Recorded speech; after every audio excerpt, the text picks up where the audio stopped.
کہ جو وظائف ہیں وہ وظائف جو میں ٹی وی پہ بتاتا ہوں کسی کے پوچھنے پہ عمومی ہوتے ہیں. وہ پوچھنے والا تو ایک ذریعہ بنتا ہے لیکن وہ عمومی ہوتا ہے کہ آپ کے ابھی اگر اسی طرح کے حالات ہوں تو آپ بالکل جو ہے اس پہ عمل کر سکتے ہیں, اس پہ کوئی مذاکرہ نہیں ہے, اس کی عام اجازت ہوتی ہے. باقی پوچھنے والے کا ذریعہ بنتا ہے لیکن یہ کہ خصوصیت نہیں ہوتی کہ وہی کرے کہ دوسرا کوئی نہ کر سکے. یا یہ کہ آپ نے ماں سنا کسی اور شخص کو کوئی تکلیف ہوئی تو آپ نے میرا وہ وظیفہ سنا ہوا ہے, اس کی بھی میں نے اجازت دے رکھی کہ آپ آگے بتا سکتے ہیں کہ ہاں بھی مفتی صاحب ہمیں یہ وظیفہ بتایا تھا, یہ آپ یہ عمل کر لیں. تو یہ تو ایک صدقہ جاریہ ہے, اس کی میں نے عام اجازت دے رکھی ہے تاکہ میرے لیے اللہ کے ہاں جو اجر و ثواب کا ذخیرہ جمع ہو. باقی جو ہے وہ 2 وقت کی روٹی اللہ نے انتظام کر رکھا. وعلیکم. وعلیکم السلام. جی پہلے تو جزاک اللہ فی الدارین خیرہ, آپ کی جو خدمات ہے اللہ کا شکر ہے, اللہ تعالیٰ نے ہمیں آپ کی علم سے اور آپ جو حکمت سے جو جوابات دیتے ہیں اس سے ہمیں توفیق دی. اور میرا کوشچن یہ ہے کہ قضاء عمری کے بارے میں ہے, قرآن و حدیث کی روشنی میں, کہ میری بہت سی نمازیں جو ہے وہ غفلت سے قضا ہو گئی ہیں.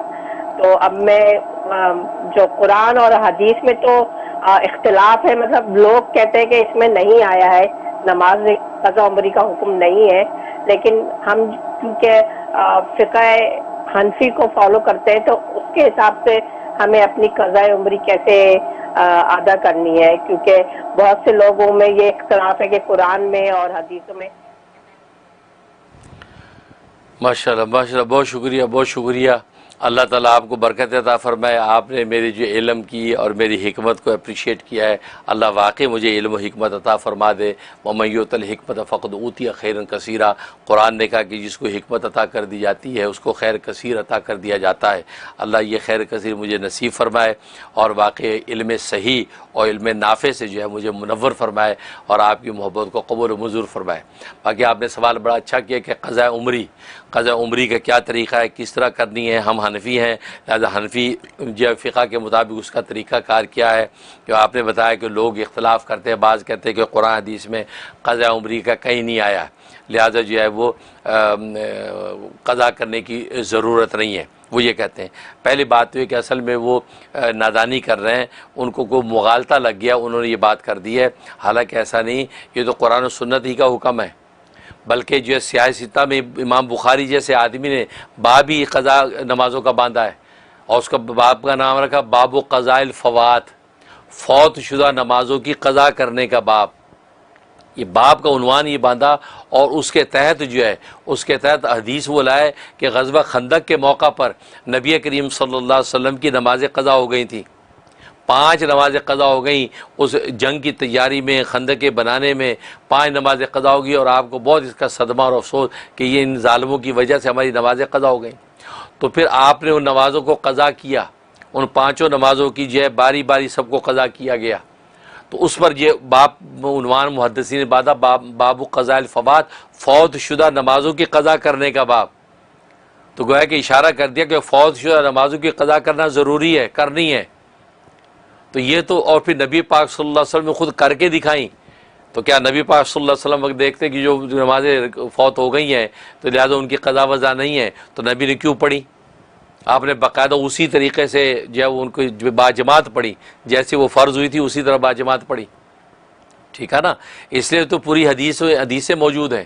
اور پھر قرآن کریم میں اللہ تبارک و تعالی نے نماز کی فرضیت کو لازم کر دیا. وَأَقِیمُوا الصَّلَاةَ وَآتُوا الزَّکَاةَ, نماز کو قائم کرو, قائم کو فرض کو پورا کرو. اور فرض تو کی ادائیگی ہوگی تو فرض ساقط ہوگا نا. جب ایک فرض کی ادائیگی ہوئی نہیں تو قرآن کا منشا تو پورا ہوا ہی نہیں. قرآن کا منشا تو تب پورا ہوگا جب فرض آپ پڑھ لیں. یا تو قرآن میں لکھا ہو کہ اگر قضا ہو گئی ہیں تو پھر آپ پر کوئی نماز نہیں. آپ یہ بات قرآن میں ڈھونڈ رہے ہیں کہ قرآن کے اندر جو قضا نمازیں نہیں ہیں, تو آپ جو قضا نہیں پڑھ رہے ہیں, قرآن نے اس کی اجازت گنجائش آپ کو کہاں سے دے دی؟ قرآن نے تو کہا کہ نماز جو ان الصلاۃ کانت علی المؤمنین کتاب موقوتا, وقت مقررہ پر نماز یہ فرض کی گئی ہے. جب اس فرض کی گئی ہے تو فرض کی ادائیگی ہوئی نہیں, اس کا مطلب ہے کہ وہ ساقط نہیں ہوا, اس کو ادا کرنا پڑے گا. یا تو ساقط کی آیت دکھا دیں آپ کہ قرآن میں یہ لکھا ہے یہ ساقط ہو گئی ہیں, یا تو پھر یہ پھر ہم مانیں کہ ہاں جی کوئی نہیں اب معاف ہو گئی، کیونکہ لیکن جب آپ نے فرض ادا ہی نہیں کیا، تو جب ادا نہیں کیا تو وہ فرض آپ کے سر پر ہے، آپ کو اس کو ادا کرنا ہے کہیں نہ کہیں، اسی کو قضا بولتے ہیں۔ اور حدیثوں میں نبی پاک صلی اللہ علیہ وسلم نے وہ باقاعدہ کر کے دکھا دیا۔ اصل میں ان کو بعض دفعہ دھوکہ اس حدیث سے بھی لگتا ہے کہ حدیث میں فرمایا کہ من نام عن صلاۃ او نسیہا، کہ جو نماز سے سوتا رہ گیا یا بھول گیا ہے، من نام عن صلاۃ او نسیہا یہ کہا، تو فرمایا کہ تو فلیصلیھا اذا ذکرھا، تو اس کو چاہیے کہ اس کو ادا کر لے جب یاد آ جائے۔ تو وہ نادان یہ کہتے ہیں کہ یہاں پہ نبی نے کہا کہ نماز یا تو بھول گیا ہو یا نماز جو ہے اس کی یا سو گیا ہو، یہ دو کیٹیگری ذکر کی ہیں، لہذا یہ نوعیت اگر پیدا ہو تو ہمیں قضا کرنی چاہیے، قضا کرنی، لیکن جان بوجھ کے اگر نمازیں چھوڑ دیں وہ کیٹیگری تو یہاں ذکر ہی نہیں ہے، وہ کیٹیگری تو یہاں ذکر ہی نہیں ہے۔ لہذا جان بوجھ کے اگر نمازیں آپ نے 10 سال کی چھوڑ دی، 5 سال کی چھوڑ دی، اب آپ اگر نمازی بنے ہیں، اب آپ نمازی بنے رہیں، جان بوجھ کے پہلے چھوڑی ہوئی نمازیں آپ ختم، کیونکہ حدیث میں نہیں کہا، حدیث میں سوتے والے کو کہا کہ سوتا ہوا جاگ جائے اب نماز پڑھ لے، بھولے والے کو کہا بھول گیا ہو تو یاد ہو زور نہیں پڑی تو زور پڑھ لے، لیکن جان بوجھ کے چھوڑنے والے کو ذکر نہیں کیا۔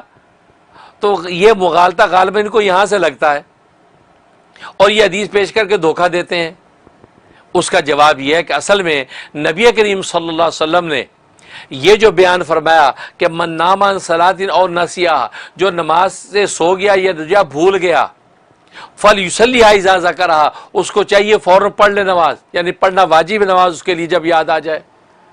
تو نبی پاک صلی اللہ علیہ وسلم تو یہ ازیوم کر کے فرما رہے ہیں کہ کوئی مسلمان ایسا ہو ہی نہیں سکتا جو جان بوجھ کے نماز چھوڑے، جان بوجھ کے نماز چھوڑنے والا کوئی مسلمان ہو ہی نہیں سکتا، کیونکہ خود نبی نے حدیث میں فرمایا کہ نماز واحد چیز ہے جو کافر و مومن کے درمیان فرق کرتی ہے، نماز ہی واحد ہے جو کافر و مومن میں فرق کرتی ہے۔ جو نمازیں پڑھتا نظر آئے، مسجد میں آتا جاتا نظر آئے کہ وہ جی مسلمان ہے، کافر نہیں ہے، کیونکہ کافر نماز نہیں پڑھتا، تو وہ فارق جو ہے بین المسلم والکافر وہ ہے ہی نماز۔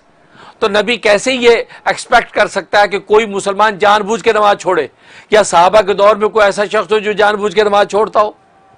اسے اس کیٹیگری کو ذکر ہی نہیں کیا، لیکن ایک اور وعید کے موقع پر اس بات کو ذکر کر دیا۔ صحیح مسلم کی حدیث ہے، من ترک الصلاۃ متعمدا، نبی نے کہا من ترک الصلاۃ متعمدا، جس نے جان بوجھ کے نماز کو چھوڑ دیا کہ فقد کفر، فرمایا وہ کافر ہو گیا، وہ کافر ہو گیا۔ تو نبی نے اتنی سخت وعید فرمائی کیونکہ نبی یہ ایکسپیکٹ ہی نہیں کر سکتا کہ کوئی مسلمان جان بوجھ کے نماز چھوڑے، اور فرمایا جو نماز جان بوجھ کے چھوڑے تو اس کو مسلمان نہ کنسیڈر کرو، اس کو کافر قرار دو، ہی کافر ہے، کیونکہ کافر اور مسلمان میں فرق کرنے والی چیز ہی نماز ہے۔ لہذا یہ لوگ جو ہے یہ فتنہ پھیلاتے ہیں، دین کی جو ہے وہ کتر بہمت کرتے ہیں، اس کو کاٹتے ہیں دین کو، یہ دین میں تساہل پیدا کرتے ہیں، دین میں چست نہیں کرتے امت کو، یہ دین کی خدمت نہیں کر رہے، یہ دین کو بگاڑ رہے ہیں، یہ دین میں آسانیاں پیدا نہیں کر رہے، یہ آسانیوں کو دین بنانے کے چکر میں ہیں، اور آسانیوں کو دین بنانے کا نبی نے حکم نہیں دیا، دین میں آسانیاں پیدا کرنے کا حکم دیا ہے۔ لہذا اس حدیث سے دھوکہ کھاتے ہیں، اور جبکہ نبی نے جان بوجھ کے نماز چھوڑنے کے بارے میں تو کفر کی بات کر دی، وہاں تو یہ بات ہی بھی نہیں کہی کہ فلیصلیھا، کہ وہ جس نے جان بوجھ کے چھوڑ دیا وہ پڑھ لے، کیونکہ وہ جان بوجھ چھوڑنے والے ویسے کافر اور کفر۔ یہی وجہ ہے امام اعظم ابو حنیفہ رحمۃ اللہ نے تو فرمایا کہ ایسے شخص کو گرفتار کر کے جیل میں ڈال دو، یموت اور یتوب کہ توبہ کر لے یا مر جائے، یا تو توبہ کرے گا آئندہ میں نماز نہیں چھوڑوں گا جان بوجھ کے، لہذا اس کو چھوڑ دیا جائے، اور لیکن یا اگر توبہ نہیں کرتا یموت، وہ جیل میں مر جائے، اس کو چھوڑنا نہیں۔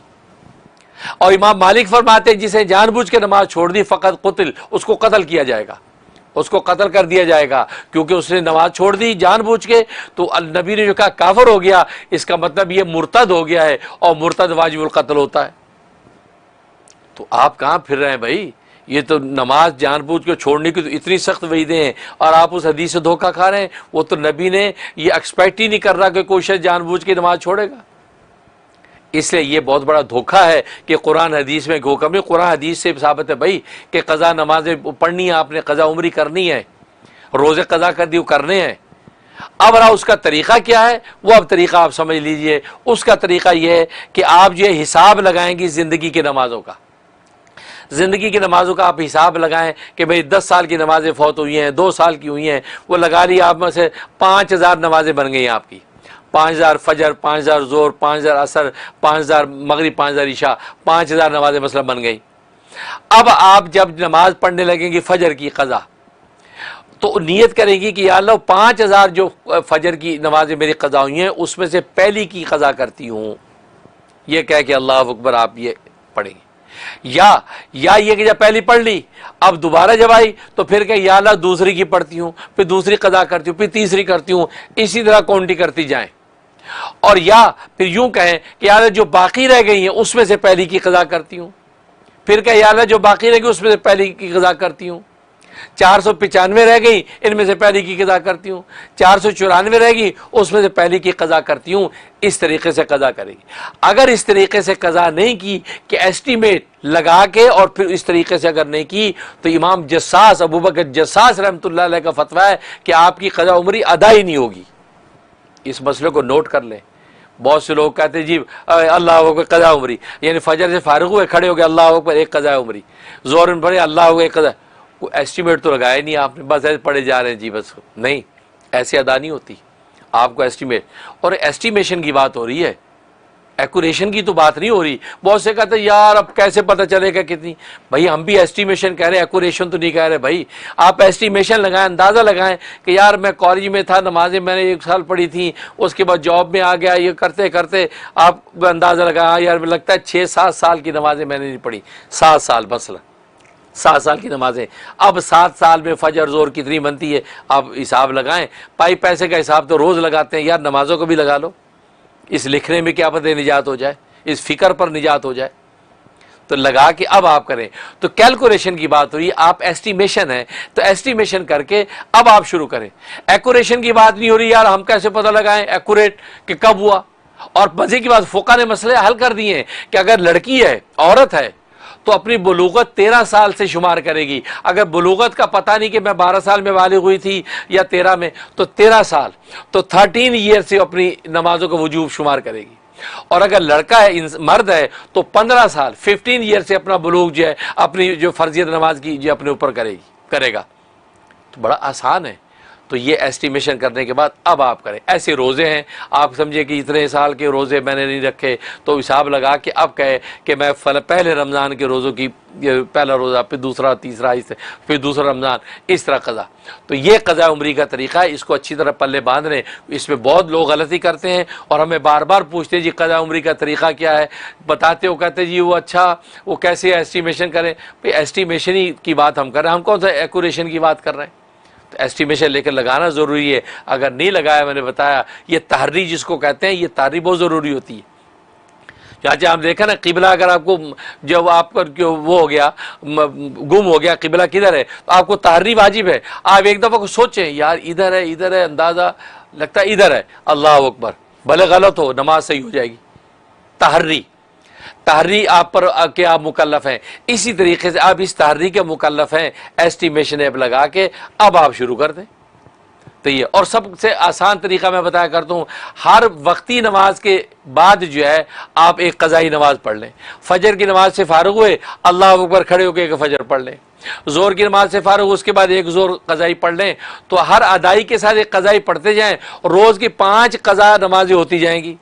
اور اگر خدا نہ خواستہ اللہ کے اب بلاوا آ گیا تو آپ تو نیت کر چکی ہیں، کر رہی ہیں، تو موقع ہو تو وصیت کر دیں کہ بھی باقی جتنی نمازیں رہ جائیں اس کا فدیہ میرے دے دیجئے گا، باقی میری 1 سال کی نمازیں رہے گی اس کا فدیہ دے دیجئے گا۔ اور ایک نماز کا فدیہ اتنا ہے جتنا ایک روزے کا ہوتا ہے۔ میں امریکہ وغیرہ میں $12 ایک روزے کا فدیہ یا $15 ایک روزے کا فدیہ ہے، تو ایک نماز کا $15 ایک نماز کا فدیہ۔ تو کہو کہ میرے ترکے میں سے فدیہ ادا کر دیا جائے، لہذا واجب ترکے میں سے فدیہ ادا کریں گے۔ لیکن اگر آپ کو وصیت کا موقع نہیں ملا تو پیچھے وارثوں کو چاہیے کہ وہ سوچے کہ اماں کی نمازیں اتنی رہ گئی تھی، ابا کی نمازیں رہ گئی تھی، اس کا چاہیے کہ وہ پہلے فدیہ نکالیں، کیونکہ روزے کا فدیہ تو آپ کو پتہ ہوتا ہی ہوتا ہے۔ تو امام محمد رحمۃ اللہ علیہ فرماتے ہیں انشاءاللہ اس روزے پر قیاس کرتے ہوئے یا اللہ تبارک و تعالی نماز کا فدیہ بھی قبول کر لیں گے۔ تو یہ وہ طریقہ ہے، اس طریقے پہ کریں، اور یہ مغالطہ دل سے نکال دیں کہ جی بعض کہتے ہیں قرآن سنت میں تو نہیں ہے، فقہ حنفی کو فقہ حنفی کو آپ نے قرآن سنت کے پیرلل سمجھ کیسے لیا؟ فقہ حنفی عین قرآن و سنت ہی کی تو تشریح ہے۔ کون مائی کا لال ہے جو ثابت کر سکتا ہے کہ فقہ حنفی قرآن و سنت سے ہٹ کر ہے یا قرآن و سنت میں اس کے دلائل نہیں ہے؟ یہ تو عوامی پروگرام ہے، آپ کو فقہ حنفی کے قرآن سنت کے دلائل پیش کرنے لگے، آپ اپنے گھر میں بیٹھ کے جھومتے رہیں۔ کیا کہ کمال کر دی امام ابو حنیفہ نے، کیا گہرائی کے ساتھ قرآن سمجھا ہے، کیا گہرائی کے ساتھ حدیثوں سے استنباط کیا ہے، کمال کر دیا۔ ہم تو سمجھتے تھے شاید وہ قرآن و سنت سے ہٹ کے اپنی رائے پہ عمل کرتے ہیں، نہیں بھائی، ان کی تو ایک ایک بات کی دی قرآن سنت سے ملے گی۔ اس لیے آپ بالکل اس پہ کانفیڈنٹ رہیں کہ فقہ حنفی عین قرآن و سنت کی تشریح اور اسی کا خلاصہ اور نچوڑ ہے، اسی کا وہ مکھن ہے نکال کے جو ہے وہ آپ کے سامنے پیش کر دیا گیا ہے قرآن سنت میں۔ تو لہٰذا یہ قضاء عمری کا مسئلہ میں نے بتایا قرآن سنت ہی کا سے ثابت ہے، اور پھر قرآن سنت، قرآن میں اللہ نے کہہ دیا وَمَا آتَاكُمُ الرَّسُولُ فَخُذُوهُ، یہ رسول جو تمہیں دے دے لے لو، وَمَا نَهَاكُمْ عَنْهُ فَانْتَهُوا، اور جس سے منع کر دے اس سے رک جاؤ۔ تو نبی نے ہی قضاء عمری کا طریقہ آپ کو دیا ہے۔ غزوہ خندق کے موقع پہ بخاری کی حدیث ہے، سیاستہ کی حدیثیں ہیں، آپ نے فوج شدہ نمازوں کی قضا خود کی، تو خود عملی طریقہ امت کو دے دیا، تو قرآن کے مطابق تو وہ لینا آپ پر واجب ہوا کہ نہیں؟ واجب ہوا۔ لہٰذا دھوکہ دے کے آپ جو ہے وہ امت کو گمراہ نہ کریں۔